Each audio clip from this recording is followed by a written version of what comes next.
Press the bell icon on the YouTube app to never miss a video from News Laundry. नमस्कार, एक और टिप्पणी के साथ मैं अतुल चौरसिया। कोरोना की हालत में थोड़ा सुधार दिखा तो मौके का लाभ उठाते हुए प्रधानमंत्री नरेंद्र मोदी ने देश को संबोधित कर दिया। बातचीत का सार संक्षेप बस इस एक लाइन में निहित है। जब तक दवाई नहीं तब तक ढिलाई नहीं। याद रहेगा, जब तक दवाई नहीं तब तक ढिलाई नहीं। और जहां जहां चुनाव है वहां पर अप्लाई नहीं। जी हां, बिल्कुल सही सुना आपने। बिहार के चुनाव में सार्वजनिक रैलियों की इजाजत और उनमें उमड़ रही बेरोक टोक भीड़ से यही लगता है कि या तो वहां कोरोना ने हथियार डाल दिया है या फिर कोरोना का चुनाव आयोग से अस्थायी युद्ध विराम समझौता हो गया है।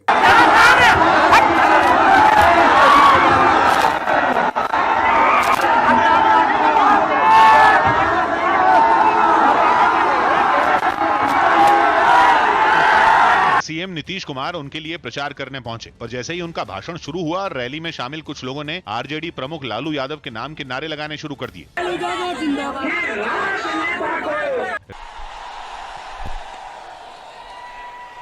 गौरवशाली धरती के हम नमन करतानी। खैर, काफी दिनों बाद छोटे पर्दे पर गृहमंत्री अमित शाह की वापसी हुई और क्या खूब हुई। बदले बदले से हजूर नजर आते हैं, ताजा पुरवाई के झोंके की तरह सुगंधित बयार लिए। अब आप कहेंगे कि मैं बेवजह श्रृंगार रस का कवि हो रहा हूं, तो आप खुद ही देख लीजिए, यह सब शाह जी ही बोल रहे हैं। अब मैं कोई एडवाइस देना नहीं चाहता मीडिया जगत के लोगों को, मगर बैलेंस करने की जरूरत है। ऐसा जनता भी फील कर रही है, हम लोग भी फील कर रहे हैं। खबर खबर होती है, खबर मार्केटिंग की चीज नहीं होती है, खबर पहुंचाने की चीज होती है। देखिए राहुल जी, मैंने पहले भी किया था कि नरेंद्र मोदी सरकार लोगों के लिए अच्छे हो ऐसे फैसले लेती है, अच्छे लगे ऐसे फैसले नहीं लेती। मीडिया ट्रायल नहीं होनी चाहिए, मेरा ऐसा बहुत स्पष्ट मानना है। परंतु सिर्फ टीआरपी के लिए बात को बढ़ाना मुझे लगता है उचित नहीं है। अभी कार में बैठे, कार से निकले, 5 मिनट में पहुंचेंगे, दाया पैर बाहर रखा। बिल्कुल। अरे भाई, इस प्रकार से अगर करेंगे तो मुझे लगता है कि न्याय के काम में भी बाधा आती है। एक मजे हुए नेता के तौर पर अमित शाह ने जो बातें कही वह तो ठीक है, लेकिन सुधीर चौधरी बहुत देर तक यह सब झेल नहीं पाए। लिहाजा जल्दी ही वो अपनी पटरी पर लौट आए और अपने मन का सवाल दाग दिया। आप जब धारा 370 हटी जम्मू कश्मीर से, तो आप ये कह सकते हैं कि राजनीति की भाषा में you are the poster boy of that decision. प्रधानमंत्री ने आपकी तारीफ भी की लोकसभा में आने के बाद। लेकिन फारूक अब्दुल्ला, उमर अब्दुल्ला, महबूबा मुफ्ती, तीनों आने के बाद, बाहर जब आए 1 साल के बाद, तो तीनों के तेवर वैसे के वैसे ही हैं जैसे पहले थे, और तीनों ने वही भाषा का इस्तेमाल शुरू कर दिया जो पहले था। तो अब ये जानने की जरूरत है कि 1 साल के डिटेंशन के बाद क्या वो हो पाया। सुधीर जी के दिल का सवाल असल में ये था कि 1 साल तक जेल में रहने के बाद भी अब्दुल्ला और मुफ्ती के बल नहीं गए। अभी भी वो ऐंठी ऐंठी बातें कर रहे हैं। क्या लगता है, फिर से इन सबको कुछ दिन के लिए हाजत में डालना चाहिए? आपको नहीं लगता शाह जी कि कुछ दिन के लिए कश्मीर में लोकतंत्र का प्रोजेक्ट मुलतवी कर दिया जाए? अब ये तो ठहरे सुधीर जी। लगे हाथ अच्छा मौका देखकर अमित शाह ने भी कोरोना प्रोटोकॉल का पूरी तरह पालन करते हुए बिहार के चुनावी अभियान का ऑन एयर शुभारंभ कर दिया। न किसी से संपर्क का खतरा, न कोई भीड़ भाड़, न किसी रैली का तामझाम। अंत में मैं बिहार की जनता को निवेदन करना चाहूंगा कि नीतीश जी के नेतृत्व में और देश में मोदी जी का जो नेतृत्व है, इस पर आशीर्वाद देते हुए आप बड़े बहुमत के साथ एनडीए की सरकार को बिहार में विजयी बनाइए। आप सबका बहुत बहुत धन्यवाद। चोखे रंग से हर्र और फिटकरी जैसे महत्वपूर्ण संसाधनों को बचा ले जाने की बात बुजुर्गों ने इसी स्थिति के लिए इजाद की थी। सुधीर चौधरी व्यक्ति नहीं किंवदंती हैं। कालांतर में पीढ़ियां उन्हें पत्रकार कम और पुरुषार्थी मानव के रूप में अधिक याद करेंगी। इनमें से एक होगा उनका भारतीय संस्कृति प्रेमी का रूप, वरना गाय के स्पर्श से मिलने वाले इस असीम सुख के बारे में आपको कौन बताता। अमेरिका में लोग 90 मिनट की इस थेरेपी के लिए करीब 22,000 रुपए तक चुका रहे हैं। 90 मिनट की ये थेरेपी जिसमें गाय को गले लगाना है, इसके लिए अमेरिका में लोग 22,000 रुपए तक देने को तैयार हैं, दे भी रहे हैं। यूरोप और अमेरिका में ये थेरेपी निराश और एंग्जाइटी के शिकार लोगों की बहुत मदद कर रही है। स्विट्जरलैंड और नेदरलैंड्स में 3 घंटे तक काऊ कडलिंग के लिए लोग लगभग 4,000 रुपए चुका रहे। अपने मन को स्वस्थ रखने के लिए अब आपको मनोवैज्ञानिकों के पास नहीं बल्कि गाय के पास जाना चाहिए। आप तो जानते ही हमारे देश में हमारे पास जो मौजूद है हमने कभी उसका महत्व समझा नहीं। यानी आपको अपने घर के आसपास की किसी गौशाला या किसी फार्म पर जाकर एक गाय को गले लगाना है। भारत दुनिया का अकेला ऐसा देश है जहां गाय को माँ का दर्जा दिया गया है, लेकिन अब ये गायें दुनिया भर के लोगों को भी माँ की तरह प्यार दे रही हैं और उनके दिमाग को शांत बना रही हैं, उनके स्ट्रेस को कम कर रही हैं। ठीक वैसे ही जैसे जब आप अपनी माँ की गोद में लेट जाते हैं तो आप सारी दुनिया के दुख दर्द भूल जाते हैं, सारी टेंशन, सारा स्ट्रेस आप भूल जाते हैं। इसलिए गाय के महत्व को समझने के लिए आपको उसके आर्थिक पक्ष को भी आज समझना होगा। आप इसे काउनॉमिक्स यानी गाय का अर्थशास्त्र भी कह सकते हैं। भारत में अगर आपको अपनी बात भारी रखनी है, अपना पावा मजबूत करना है, तो अपनी बात किसी गोरे से कहलवा दीजिए। गोरे का ठप्पा लगते ही गेहुए सांवले रंग वाला कातर हिंदुस्तानी अराजक ढंग से मिमियाने लगता है।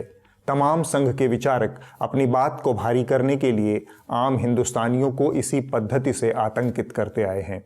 एक उदाहरण देखिए। इसलिए ये कहा गया है कि गाय के पास सारे विष तत्व हैं, इसलिए उसका मांस, गाय के मांस को मांस नहीं कहते, गोश्त और बीफ कहते हैं। बाकी सब प्राणियों के मांस को मांस कहते हैं। इसलिए मांस में और गोश्त में जमीन आसमान का अंतर है। अब आपने अगर थोड़ा बहुत पढ़ा लिखा नहीं होगा तो तत्काल इनके इस कुतर्क पर भरोसा कर लेंगे कि बीफ का अर्थ असल में विष होता है।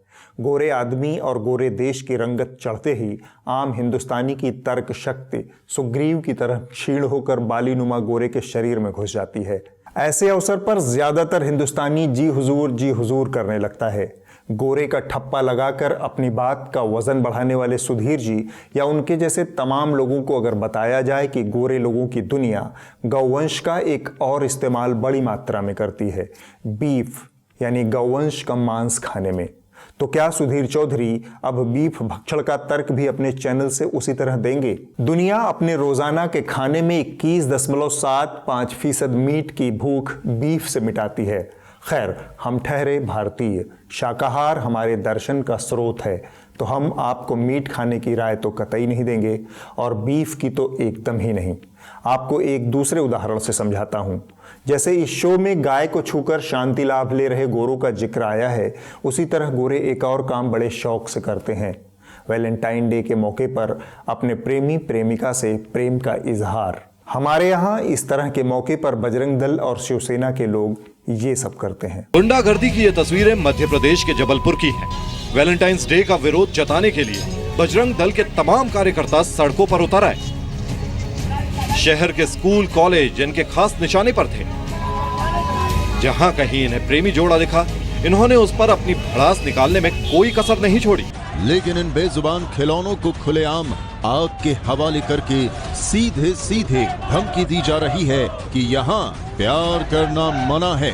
बजरंग दल ने इस बार भी वैलेंटाइन डे का विरोध करने का ऐलान किया है। अपनी धमकी को अमली जामा पहनाने के लिए इन्होंने बजरंग बली की मूर्ति के सामने सरेआम चाकू डंडों की पूजा की। हद तो तब हो गई जब इन्होंने शहर की सड़कों पर हथियारों की रैली निकाली। सुधीर जी, इस तरह के मौकों पर किसी गोरे आदमी या गोरे देश का उदाहरण देना तो दूर, इस तरह के हमलों पर चुप्पी साध लेते हैं। प्रेमी का प्रेमिका से मिलना भारतीय संस्कृति के खिलाफ जो ठहरा। और अब मैं जो कहानी सुनाने जा रहा हूं वह सबूत है सियासत के खोखलेपन और बेदिली की। मध्य प्रदेश के खंडवा में ताजा भाजपाई हुए ज्योतिरादित्य सिंधिया की रैली में एक किसान की मौत हो गई। इनका नाम जीवन सिंह था। भरी दोपहरी में जीवन सिंह से जीवन की डोर जब टूटी तब वहां सिंधिया की चुनावी सभा हो रही थी। सिंधिया अभी मंच पर नहीं पहुंचे थे। छोटे नेता भाषणबाजी में व्यस्त थे। जीवन सिंह कुर्सी पर निर्जीव पड़े थे, लेकिन सभा और भाषण जारी था। इस मौके पर विडंबना का जो विद्रूप रचा गया उसे आप सुनिए। किसानों और मजदूरों जनता के दिल में एक विश्वास पैदा हुआ। किसानों और मजदूरों जनता के दिल में एक विश्वास पैदा हुआ। किसानों और मजदूरों जनता के दिल में एक विश्वास पैदा हुआ। मंच से लंबे चौड़े वादे उन्हीं जीवन सिंह जैसे लोगों के लिए किए जा रहे थे जो कुर्सी पर निर्जीव पड़े थे। यह बेदिली और खोखलापन हमारी सियासत का सच है। जिस किसान मजदूर गरीब की जिंदगी बदल देने का सपना बेचा जा रहा था, उसकी मौत पर ठहरने की फुर्सत उस राजनीति के पास नहीं है। बेहतरी तो आकर रहेगी, जीवन सिंह रहें न रहें। थोड़ी देर बाद ज्योतिरादित्य सिंधिया भी मंच पर पहुंचे, जीवन सिंह को श्रद्धांजलि दी और सभा पूर्ववत जारी रही। सिंधिया की सियासत के महायज्ञ में जीवन सिंह एक चुटकी आहूति हैं। असम के शिक्षा मंत्री हिमंत बिस्व शर्मा ने पिछले हफ्ते घोषणा की कि सरकार द्वारा संचालित या सहायता प्राप्त मदरसों और टोल्स को अगले 5 महीनों के भीतर नियमित स्कूलों के रूप में पुनर्गठित किया जाएगा। ऐसा इसलिए क्योंकि एक धर्मनिरपेक्ष सरकार का काम धार्मिक शिक्षा प्रदान करना नहीं है। धार्मिक शिक्षा के लिए सरकारी फंड खर्च नहीं कर सकते। नवंबर में असम सरकार इसकी अधिसूचना जारी करेगी। इस बात को हमारे चैनलों ने कैसे आतंकवाद, इस्लामी कट्टरपंथ और हिंदू मुसलमान से जोड़ा, उसका पहला उदाहरण न्यूज़ 18 इंडिया के सुनहरे पर्दे पर देखिए। इस्लाम क्यों पैदा करता है टेररिस्ट ऑर्गेनाइजेशन? कभी अपनी आत्मा में झांक करके देखो तस्लीम रहमानी, तब तुम्हें पता लगेगा। अपने दीन को देखो, अपने दीन को देखो, अपने समाज को देखो कि क्या कारण है कि आतंकवाद पैदा करता है। अपने दीन को देखो कि क्यों ऐसा आतंकवादी, क्या कारण है कि आतंकवाद इस्लाम का पर्याय बन गया है। पहले पहल तो संगीत रागी नाम के इस विद्वान को पूरा जहर उगलने तक चुप्पी छाई रही। फिर अचानक से अमीश की नींद टूटी तो उन्हें मूल्य आधारित पत्रकारिता की शिद्दत से याद आई। हिदायत ये हुई कि आप हिंदू मुसलमान न करें। इस विषय को बिल्कुल मैं हिंदू मुसलमान नहीं बनाना चाहता, धार्मिक विषय नहीं है। जो फैसला हुआ है एक सरकार का, उस पर यह बहस है। चूंकि असली रंग तो वही होता है जो अतीत में बारंबार दिखता रहा है, लिहाजा पल दो पल बीतते ही अमीश देवगन असली रंग में आ गए और स्वयं को हिंदू मुसलमान की कीचड़ में गहरे तक समो दिया। भारत के एक मदरसे से चिट्ठी जा रही है, जायज है ये? अमीश रफीकुल इस्लाम किसने चाहिए मदरसे? अमीश देवगन किसने चाहिए मदरसे? ये सब भड़काने के लिए? संस्कृत स्कूल भी तो बंद हुए हैं। अमीश मैं बोल रहा हूं, बोलिए। अमीश बोलिए सर। बगदादी दहशतगर्द है, उनको समर्थन करने वाला वो भी दहशतगर्द होगा। चिट्ठी तो यहीं से गई ना, लेकिन नाथुराम चिट्ठी तो इसी मुल्क से गई ना, चिट्ठी तो इसी मुल्क से गई ना। खबरिया चैनलों की बहसबाजी वाली यह संस्कृति इसीलिए बेमतलब और बेपटरी हो जाती है। कुछ दिन पहले आपने देखा कि किस तरह से अभिनेता सुशांत सिंह राजपूत की आत्महत्या की बहस को इन चैनलों ने पहले डिप्रेशन, फिर नेपोटिज्म में घुमाते हुए हत्या की काल्पनिकता में घुसा दिया और फिर वहां से टहलते हुए पूरे बॉलीवुड को ड्रग एडिक्ट घोषित करने पर फोकस कर दिया। बिल्कुल इसी तर्ज पर असम में लागू हुई मदरसों और संस्कृत विद्यालयों की इस नीति को चैनलों ने आतंकवाद, इस्लाम की ओर घुमा दिया। सबके अपने अपने फर्रे थे। कोई इसे कश्मीर के मदरसों से जोड़ रहा था तो कोई देवबंद में जारी हुए एक कथित पत्र को इसकी वजह बता रहा था। आज कश्मीर में भी देखिए, एक मदरसे से जो लोग निकले हैं, उनको कैसी वहाँ से खबरें आ रही है कि उनके 13 आतंकवादियों से उनके संबंध। इस कंपटीशन के युग में उनके एक हाथ में AK-47 नहीं, उनके हाथ में कंप्यूटर होना चाहिए। मदरसों में दीन के बहाने क्या जिहादी पढ़ाई, ये जहन में, क्योंकि कल ही शोपियां में आप जानते हैं 3 जो उलेमाओं को PSA के तहत गिरफ्तार किया गया, 13 आतंकी मदरसों में तैयार किए गए थे। जो माइनॉरिटी देश का पर विभाजन थोप सकता है, ऐसी माइनॉरिटी के प्रति सहनशीलता का कोई उदार चेहरा दिखाने की आवश्यकता नहीं। तो मदरसा शिक्षा की तरफ दुनिया में जो रेडिकलाइजेशन हो रहा है, उस रेडिकलाइजेशन को रोकने के लिए साफ तौर पे बोलना चाहिए, रेडिकलाइजेशन को रोकने के लिए मदरसा शिक्षा पर नियंत्रण करना बहुत जरूरी है। यानी ये लिखना, अबू बकर बगदादी को मुसलमानों का अमीर लीडर बताना और खुद उनकी रक्षा करे और इस्लाम का परचम बुलंद हो, ऐसी बात लिखना क्या जायज है? जो दुनिया के लिए खतरा है। भारत के एक मदरसे से चिट्ठी जा रही है। जितने चैनल उतनी बातें, सबकी अपनी कल्पना, सबकी अपनी कहानी। हालांकि हमें पता है असम सरकार ने इसके पीछे वजह बताई है कि सरकार न तो मदरसों को संचालित करेगी, न ही संस्कृत विद्यालयों को।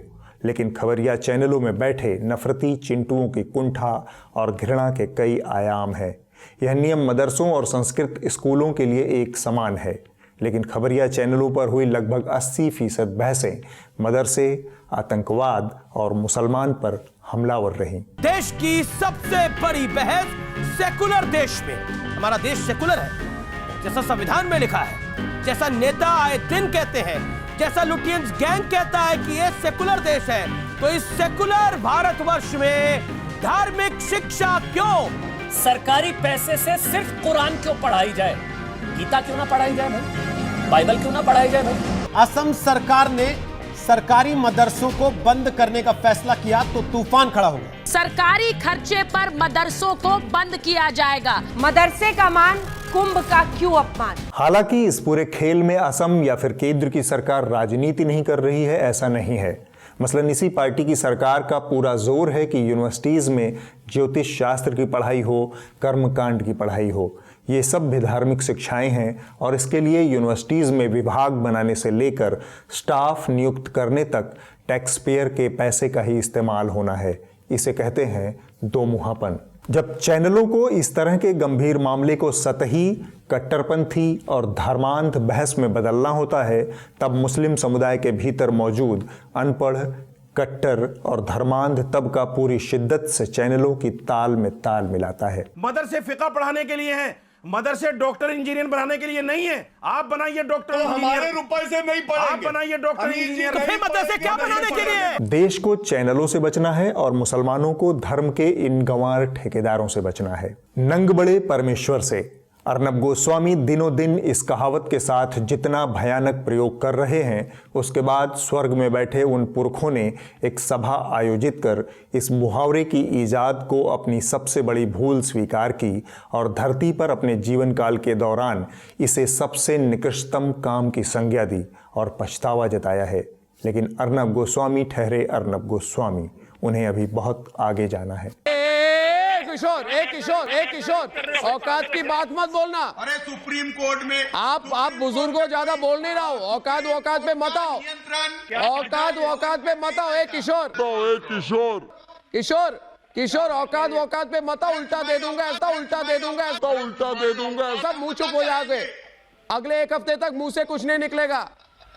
औकात मत, क्या बोला? औकात दिखाओ, देखो क्या बोला, फिर से बोलो। और एक नंगई से फुर्सत मिली तो दूसरी नंगई शुरू हो गई। रजत शर्मा जी, अनुरोध है, मुझे अनएडिटेड लाइव बुलाइए इंडिया टीवी पर। मैं चाहता हूं कि रजत शर्मा मुझे फेस करें। वो 1 सवाल करेंगे, मैं 2, वो 2 करेंगे, मैं 4, वो 4 करेंगे, मैं 15। खुलकर कह रहा हूं, मुझे कुछ इसको कहने में आप बुरा ना माने। रजत शर्मा जी आप बहुत सीनियर आदमी हैं, आप बुजुर्ग हैं। बुजुर्गों का सम्मान करना हमारी सभ्यता है। अरे भाई, बुजुर्गों की इस तरह से इज्जत कौन करता है? तुम हमसे 2 सवाल पूछोगे, हम तुमसे 4 पूछेंगे। तुम हमसे 4 पूछोगे, हम तुमसे 8 पूछेंगे। तुम बुजुर्ग रजत शर्मा की इज्जत कर रहे हो या उनकी इज्जत की नीलामी का ऐलान कर रहे हो? और ऐसा कौन सा इंटरव्यू होता है जिसमें सवाल पर सवाल होता है, फिर सवाल पर सवाल? जवाब कब आएगा भाई? इसीलिए हम कहते हैं नंग बड़े परमेश्वर से। चैनलों की इस लड़ाई से एक बात साफ हो चुकी है कि टीवी और प्रिंट मीडिया का मौजूदा मॉडल फेल हो चुका है। वह खबरों की आड़ में आपको बेमतलब की बहसों में उलझा कर रखता है। अखबारों में भर पेज सरकारी विज्ञापन से आपके हित वाली पत्रकारिता नहीं होगी। इसीलिए हम आपसे हमेशा कहते हैं, न्यूज़ लॉन्ड्री को सब्सक्राइब करें। हमारी वेबसाइट पर जाइए, दाहिनी ओर सबसे ऊपर आपको सब्सक्रिप्शन का बटन मिलेगा, उसे क्लिक करिए। वहाँ आपको सब्सक्रिप्शन के अलग अलग विकल्प मिलेंगे। 1 महीने का 300 रुपये, या फिर चाहें तो आप 6 महीने या 1 साल का भी सब्सक्रिप्शन ले सकते हैं। यह आपके सिनेमा हॉल में एक टिकट या एक बियर या फिर एक कॉफ़ी के खर्च से भी कम है। और यह बात हमेशा याद रखिए कि आपका यह सहयोग हमारे लिए बहुत बड़ा संबल है। जनहित की पत्रकारिता के लिए आपका सहयोग बहुत ज़रूरी है। जब अर्नब गोस्वामी ताल ठोक ही रहे हैं खुलेआम बाकी पत्रकारों से 1 to 1 की, तो लगे हाथ हम भी एक प्रस्ताव फिर से दे देते हैं। अर्नब गोस्वामी लंबे वक्त से न्यूज़ लॉन्ड्री को एक अदद इंटरव्यू का मामला टालते जा रहे हैं। हम चाहेंगे कि अर्नब गंभीरतापूर्वक उस लटके हुए प्रस्ताव पर विचार करें।